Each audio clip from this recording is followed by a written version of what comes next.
This is still Unsolved, the show that revisits the most haunting mysteries that time and the justice system have never managed to resolve. I'm Chris Mast. Today, we're looking at the story of Christi Jo Nichols, a 22-year-old mother from Gothenburg, Nebraska, who vanished one cold December night in 1987. Her case first gained national attention when it aired on Unsolved Mysteries in November of 1988, one of the show's early missing persons profiles. Christi was a devoted mother, a young woman preparing to leave her troubled marriage, and someone who told friends she feared what her husband might do.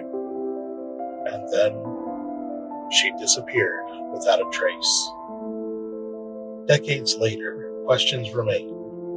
Did Christi plan to run away, as her husband insists?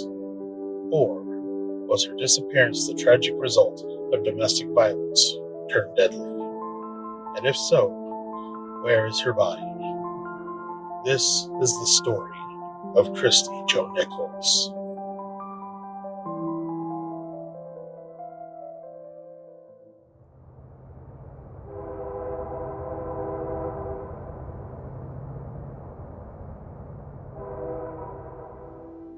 It's December 11th, 1987, in Gothenburg, Nebraska, a small farming community right alongside Interstate 80 with about 3,500 people. It's the kind of place where you wave to your neighbors, stop by the corner store for gossip, and where everyone knows not only your name, but your business. And on this day, that business was about to be Christi Jo Nichols. Christi was born on September 6, 1965, the daughter of Ken Williams and Connie Stanley. Her parents divorced while she was still young, and Christi split her time between households. She was closest to her mother Connie, her stepfather Greg, and her siblings Corey and Cindy, though she also had 3 stepbrothers. Those who knew her growing up described Christi as shy and thoughtful. She had a soft, quiet presence, the kind of person who didn't always stand out in a crowd, but who carried herself with kindness and care. Friends would later say she was smart, caring, and above all else, family-oriented. Connie remembered her daughter sometimes struggled with her self-image. Christi often felt she didn't do anything particularly well until she became a mother. Christi was a very good student and nice-looking girl, and people liked her, but she always had kind of a negative self-image. And I think Christi never felt she did anything until she had her children, and there was something she could look at and say, hey, I did this pretty well. Nobody can do this any better, because she was just so proud of her children. She loved them. I would have never thought that Christi would run away. She would have never left her children. I would have never believed that. By 1983, Christi had graduated from Overton High School. She went to Kearney State College for a short time, but didn't stay long. Instead, she moved to Gothenburg to live with her grandmother, Violet Williams. Violet would become one of her anchors, someone she could call every single day, and Christi did, sometimes more than once. It was in Gothenburg where Christi's life took a turn. She met a young man named Mark Nichols, who was working at a local gas station. Christi herself worked part-time as a bartender at Pete's Lounge, a bar owned by Mark's uncle, Gary Geiken. The two fell quickly in love. In 1984, when Christi was just 19, she married Mark. That December, their daughter Lindsay was born. Less than 2 years later, in April of 1986, they welcomed a son, Preston. To friends and family, Christi seemed to have what she always wanted, a family of her own. She loved being a mother, and her children became her pride and joy. However, even then, cracks were beginning to show. Behind closed doors, the marriage between Christi and Mark was rocky. People close to her later said Mark was controlling, monitoring her phone calls, threatening to take the children if she ever left. Christi sometimes appeared with bruises, which she would dismiss as accidents, falls, or bumps. Over time, she began confiding in those she trusted, including her cousin, Debbie Fredrickson, her mother, Connie, and even her doctors. Debbie would later remember the moment Christi pulled up her skirt to show her a large bruise on her side. When I went to see Christi, she was working at the bar, and she was having problems with her husband. She would tell me that her husband would beat her. When we left the bar, Christi showed me a bruise on her side, and it really scared me. I told her she needed to go get help from somebody, and I asked her how it had happened, and she said her and Mark had gotten an argument, and he had thrown her around, and she just acted like it wasn't a big deal. It was something that happened a lot. There were even more frightening stories. Nights when Mark allegedly held Christi against a wall, choking her, and once stabbed a knife into the wall just inches from her head, an event her daughter Lindsay reportedly witnessed. And while Mark Nichols has always denied being violent, there was little doubt that Christi was a young woman caught in a deeply troubled marriage. As far as a violent argument, which there seemed to be a lot of rumors going around that I was always beating up on her, that's just totally wrong. 10 days before she vanished, the trouble became visible to outsiders. On December 1st, 1987, Christi showed up at the ER at Gothenburg Memorial Hospital with an injury to her right thumb. She told doctors it had been bent back almost to her wrist during a fight with Mark. I saw Christi on the Friday after Thanksgiving. She came to the emergency room complaining of a sore thumb. She was acting like a scared rabbit, if you will. She's never been one for great eye contact or been very verbal. She obviously wasn't telling me everything either. Mark was in the hallway nearby, and I couldn't, looking back, really tell if it was reassuring for her to have Mark there or not. According to Mark, the fight started when he tried to stop Christi from going out. However, The only bad fight I can remember is when I was trying to get her to stay home from going out, and she was getting so upset at me, she started to try to hit and kick me, and that's when she burned the side of my neck with a cigarette she was holding. And I tossed her onto the waterbed, and she landed wrong and kind of twisted up her thumb underneath her. But to many, the story didn't add up. And for Christi, it was the last straw. She began quietly planning her escape, meeting with a divorce lawyer, confiding in family, even contacting a domestic violence counselor. It seemed like Christi was ready to take her life back. But on the night of December 10th, just hours before she would vanish, she was still in the house she shared with Mark. And by the next morning, Christi Jo Nichols, devoted mother, daughter, sister, and friend, was gone.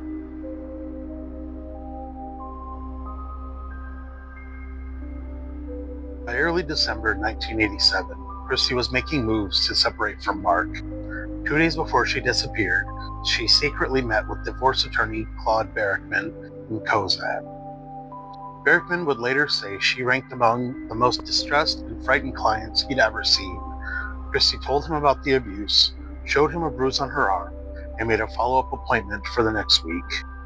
We do a lot of divorce work. I've handled hundreds of divorces, but she had to rank up in the top 5 of being very distressed and upset and nervous and needed help. And when she explained certain abuses that she had been subjected to, we decided to make some telephone calls to call the authorities and to report certain crimes that had taken place.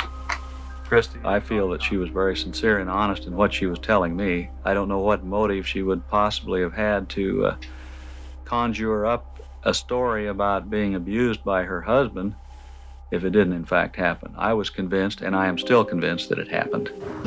I can say that the day that Christi was in my office on December 9th, she was not panic-stricken to the point that she would run or leave. And in fact, she had planned to come back. When she left, she had made an appointment to come back to my office. He urged Christi not to go home. Unfortunately for her, she did. That night, December 9th, she called her mother. She said Mark had found out she'd been to a lawyer and he was livid. He gave her a list of demands: quit her job, stop the divorce, take her name off the checking account, never leave town, and never take the kids anywhere without him present. Christi told Connie she would agree, but privately admitted she had no intention of following through. The following evening, December 10th, things seemed deceptively normal. Christi and Mark took Lindsay and Preston shopping for Christmas. They visited Santa, snapped photos, and went to Pizza Hut for dinner. That night, they hired babysitter Diane Jansen. When I babysat the night that she disappeared, I was surprised that those two were going out, the both of them were going out, because I knew they weren't getting along. At Pete's Lounge, where Christi worked, the atmosphere was uneasy. I felt real uncomfortable the day before she left because I felt a lot of anger coming from her. When we were at the bar, things seemed to be going real well. I felt there was a good attitude about herself and myself, and a lot of laughing and carrying on. For a few hours, they played pool and shuffleboard, but others saw Christi quiet, withdrawn, and uncomfortable. Around midnight, they left the bar and stopped at the Jack and Jill convenience store. It would be the last independent sighting of Christi Jo Nichols alive.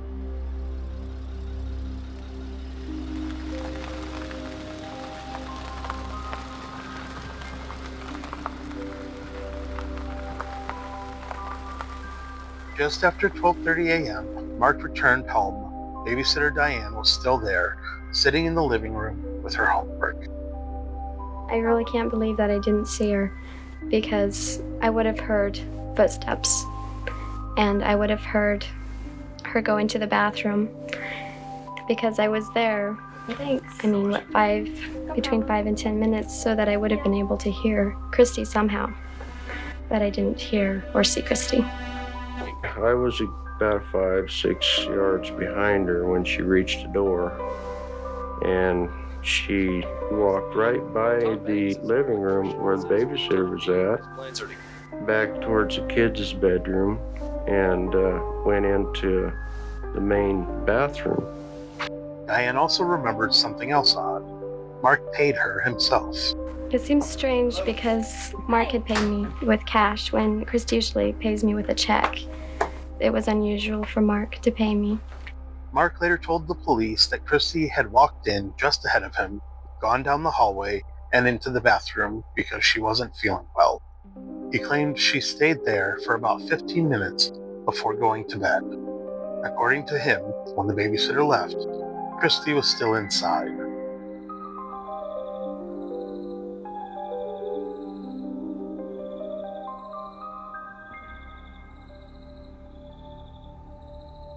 Mark said the last time he saw her was at 2 a.m. when he got into bed beside her. By morning, she was gone.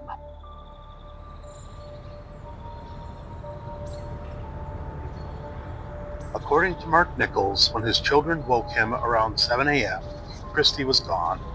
He claimed she had taken a suitcase and about $30 in cash. But both of the family cars, a Ford Pinto and a 1977 Mercury Cougar, were still parked outside. And nearly all of Christi's belongings were still in the house. Her purse, social security card, driver's license, winter coat, and even her last paycheck. To her family, it made no sense. Christi would never leave her children, and if she had chosen to run, why leave behind the very things she would need to survive? At 9:30 that morning, Christi's mother Connie called from Big Springs, 100 miles away. Mark told her Christi was still asleep in bed. I didn't want to worry her at the time because I didn't know where she was, so I told her that she was still in bed sleeping because I didn't think she felt real good. A short time later, when a family friend called the house, Mark said Christi was out shopping. At 11:30, he dropped Lindsay and Preston off with their grandmother, Violet Williams. Violet later recalled that he seemed upset, but what struck her as strange was what he didn't ask. Well, I didn't think much about it at the time, but like I say later, He never asked me at all or telephoned me, to take care of the kids, where they always did before. That was really about the strangest thing. He never asked if Christi was at my house or if I'd seen Christi. He just said that Christi was missing, and he acted like he was shook up. I was real upset because there was no indication whatsoever that she would just pack up a suitcase and just leave. Mark told police he spent the next 2 hours driving around town looking for her. Trying to spot her, maybe coming out of a store, or I drove some residential streets where we knew some people. But not a single person remembered seeing his car. When we checked out Mark's story about driving around looking for Christi, we could find nobody in the city of Gothenburg that had seen him driving around. By 9:37 p.m., he filed a missing persons report with the Gothenburg police. When police searched the Nichols' home, they found troubling signs. A dried blood stain, roughly the size of a $50, under a laundry basket in the bedroom, and blood in the bathroom sink. At the time, Chief George Shackleton dismissed the stains, suggesting they weren't significant. But months later, when private investigator Dennis Whelan examined the house, he pulled back the carpet. Beneath the surface, the stain was much larger, saucer-sized, and soaked into the padding. Tests would later reveal that it was type B blood, Christi's type. Years later, in 2004, DNA testing confirmed what many feared. The blood in the bathroom and in the trunk of Mark's Mercury Cougar belonged to Christi. And then there was the suitcase. In March of 1988, 3 months after she vanished, Christi's blue suitcase was discovered at a rest area in Maxwell, 30 miles west of Gothenburg. The contents themselves were unusual. 2 pairs of jeans, a sweatshirt, a bra, a jacket, a purse containing makeup and personal items, and even a matchbook from Pete's Lounge. What stood out to investigators was how neatly everything had been arranged. Clothes folded, items are placed carefully as if the suitcase had been staged to be found.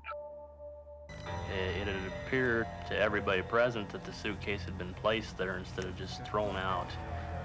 The items were neatly laying around. It was like the person that put them there wanted them to be found. Even more suspicious, the contents matched, almost item for item, the detailed list Mark had given the police months earlier when he reported her missing. As Officer Ahrens put it, If my wife had left me, I wouldn't be able to look through the closet and tell you what she had taken. I probably would be able to tell you maybe what suitcase she had taken. But he was listing items of clothing right down the line and knew what she had taken. extensive searches followed. Scuba divers combed lakes, dogs scoured the mapped out areas. Investigators even searched the town dump after rumors spread that Christi's body had been disposed of there. People in small towns, they talk a lot. And a lot of these rumors tend to get pretty vicious. There's been a couple rumors that I'd chopped her up and put her in garbage bags and buried her at the dump. That's one of the first ones I heard. And that one really got to me because I guess they were actually up there digging around. Nearly 200 square miles of Nebraska farmland and water were searched, but aside from the suitcase, no trace of Christi Nichols was ever found.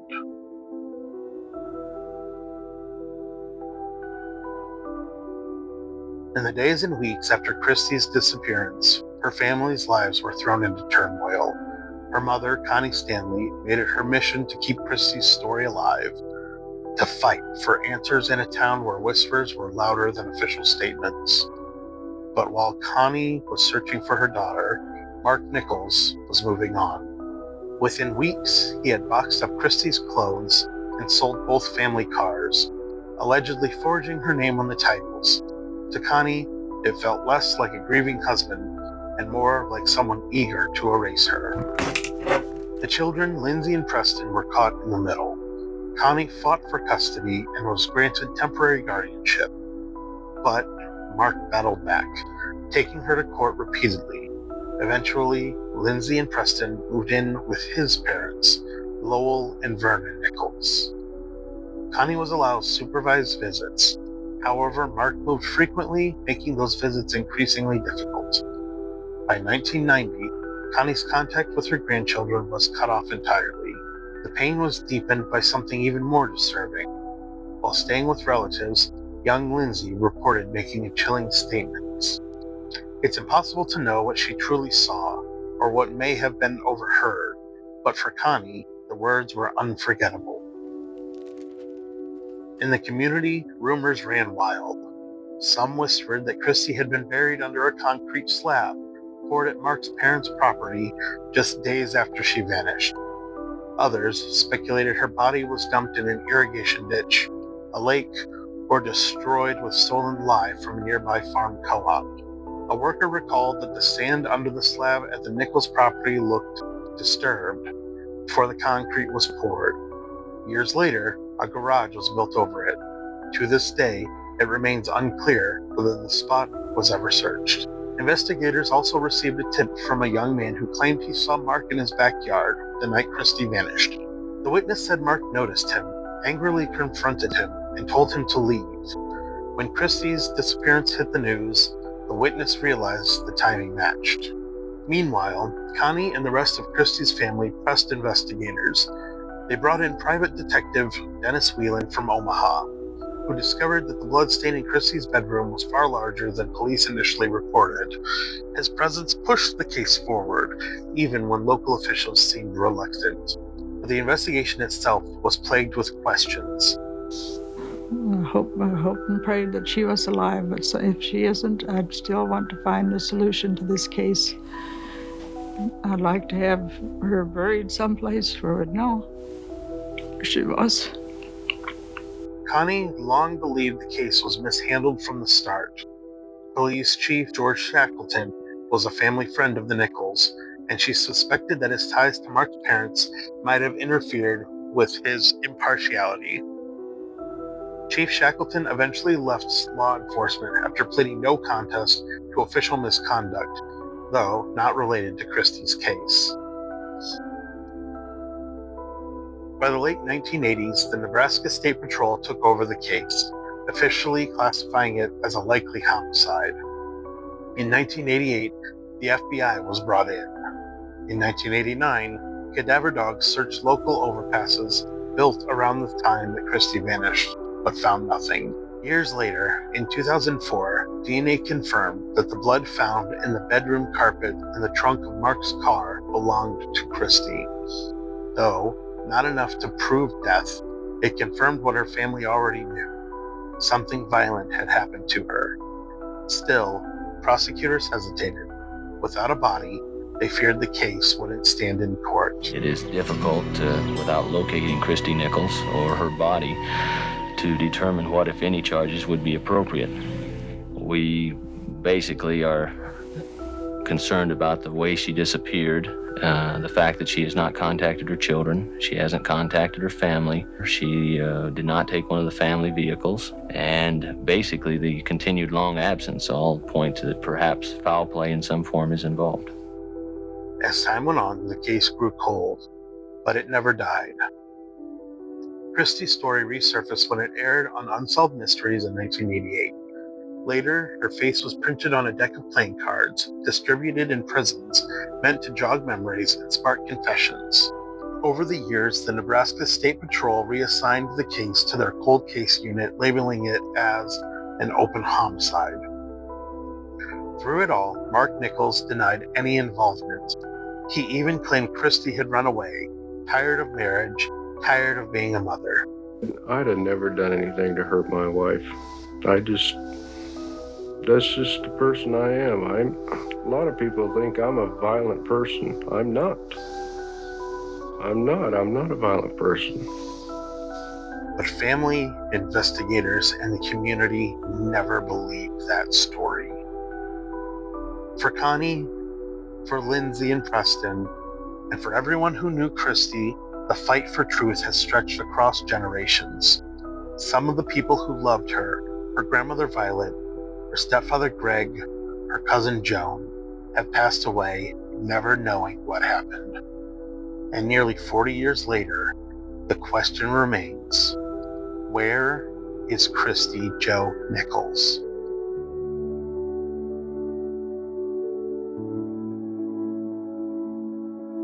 On December 11th, 1987, 22-year-old Christi Jo Nichols vanished from her home in Gothenburg, Nebraska. That much is fact. She left behind her purse, her driver's license, her coat, and her paycheck.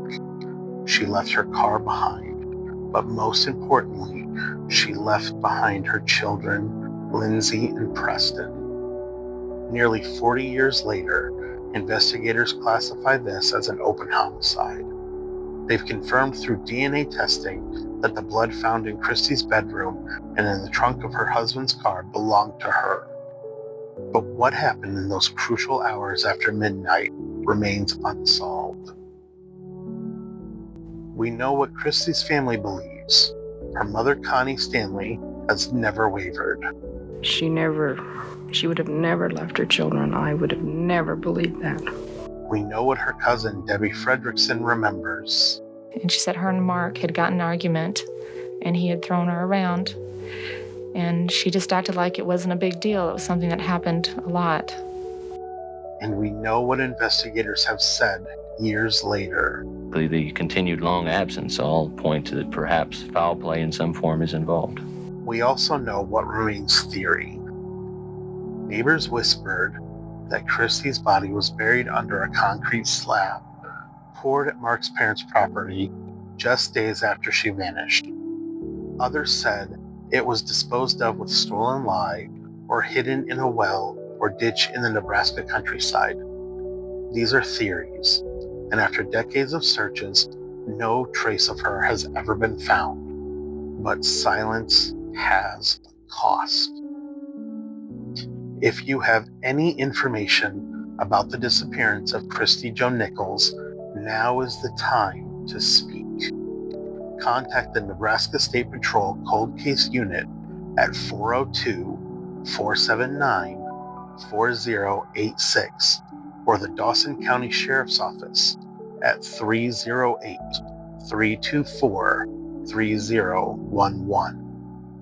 You may also remain anonymous through Crime Stoppers at 1-800-422-1494. Every detail matters, even something small. A memory, a rumor, a sighting you brushed aside could be the piece that unlocks the truth. Christi Jo Nichols was 22 years old, a mother, a daughter, a sister, a friend. She was last seen on the night of December 10th, 1987, and after nearly 40 years, her case is still unsolved. Thank you for listening to Still Unsolved. I'm Chris Mast. Join me next time as we uncover another mystery that deserves more than silence. Because some mysteries don't stay unsolved. They wait for someone to finally speak the truth.